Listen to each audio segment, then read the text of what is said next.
everybody, hi, Mike here. I'm here for another either boring or intellectually stimulating video on coins. And I'm not talking the numismatic value of coins, I'm talking about the intrinsic value of what's in a coin. And I'm kind of a geek about metals as it stands, but I'm really a geek about the PMs, the precious metals, and the base metals. So I just looked up some of what we call the coinage metals here, which are copper, nickel, and zinc. And one thing I should also notice is that all these just went up. So nickel went up today, so did copper. So these are all, as of today, actually not even valid, but they're kind of close to what spot price is for coins. And I think if you watch my last video or tolerated it, you may have seen that I made the argument that, hey, nickels are, worth more than the metals in them.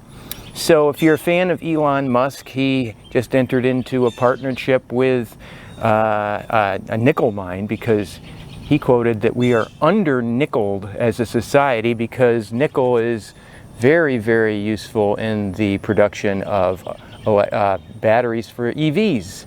So, and whatever you want to think, if you go and you break down that a nickel is 75% copper and 25% nickel, and you break out each of the mass of the 5 grams that it is, you'll find out that the nickel in a nickel is worth basically 2.3 cents, and the copper in a nickel is worth 3.57 cents. So the whole thing is worth 5.86 cents.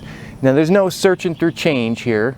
You basically, can go to the bank and grab yourself some nickels, and you just made 0.86 cents per nickel, which is 17%. So did I do that?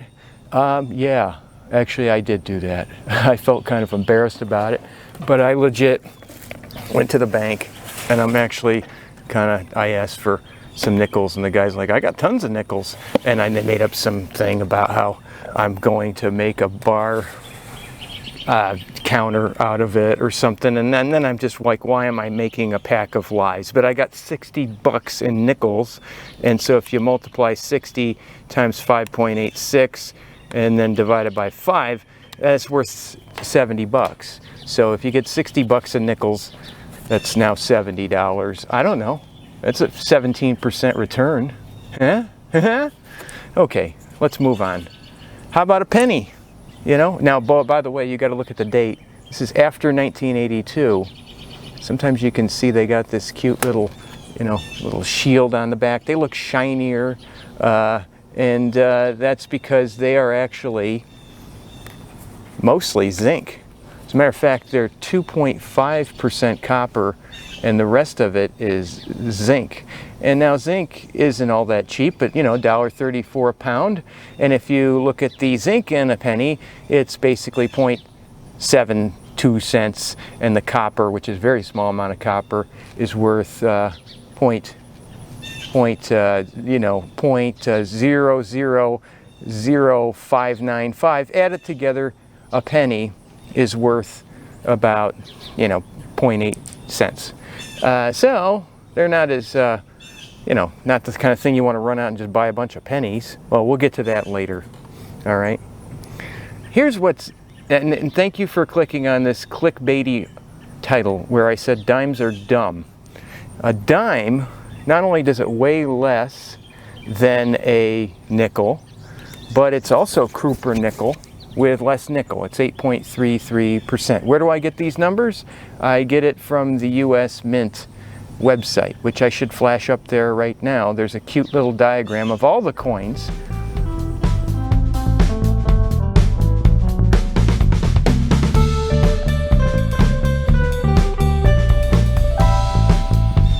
There. So, you could go there and look at that. It tells you exactly what it is. Cooper nickel is an alloy, and that's what a nickel's made out of too. I find it puzzling that even though a nickel is 75% copper, it doesn't look the color of copper like other alloys, and I'm not here to explain any of that. But if you take a dime and you break out the 8.33% of 2.268 grams that is nickel, that's worth, you know, 0.0037 dollars, which is 3/10 of a penny. And then if you take the other remaining 91.67% of that mass that is copper, basically you're going to find out that a dime is worth 2.35 cents. So you're probably like, Mike, are you telling me the dime is worth half what a nickel is? Yeah, and that's why dimes are dumb. Don't save your dimes, save your nickels. If you got pennies, pre-1982, they're 95% copper. Like you see, they're kind of usually duller, right? Not talking wheat pennies here. I'm talking, there's, and I'm not talking all the weird errors and double strikes and whatever it is.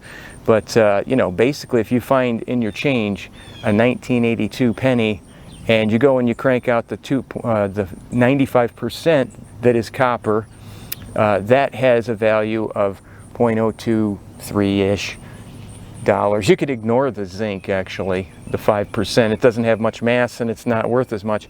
Basically, a pre-1982 penny is worth 2.3%. So if you go and you pull out of your change some pre-1982 pennies, I started to do this, and I don't know if this is the decline of me becoming an old man, but yes, I have started looking through my change, and that's maybe just the decline of my life as we speak.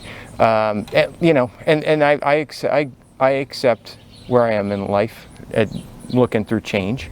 At least I don't fart when I pee. I'm not that old yet.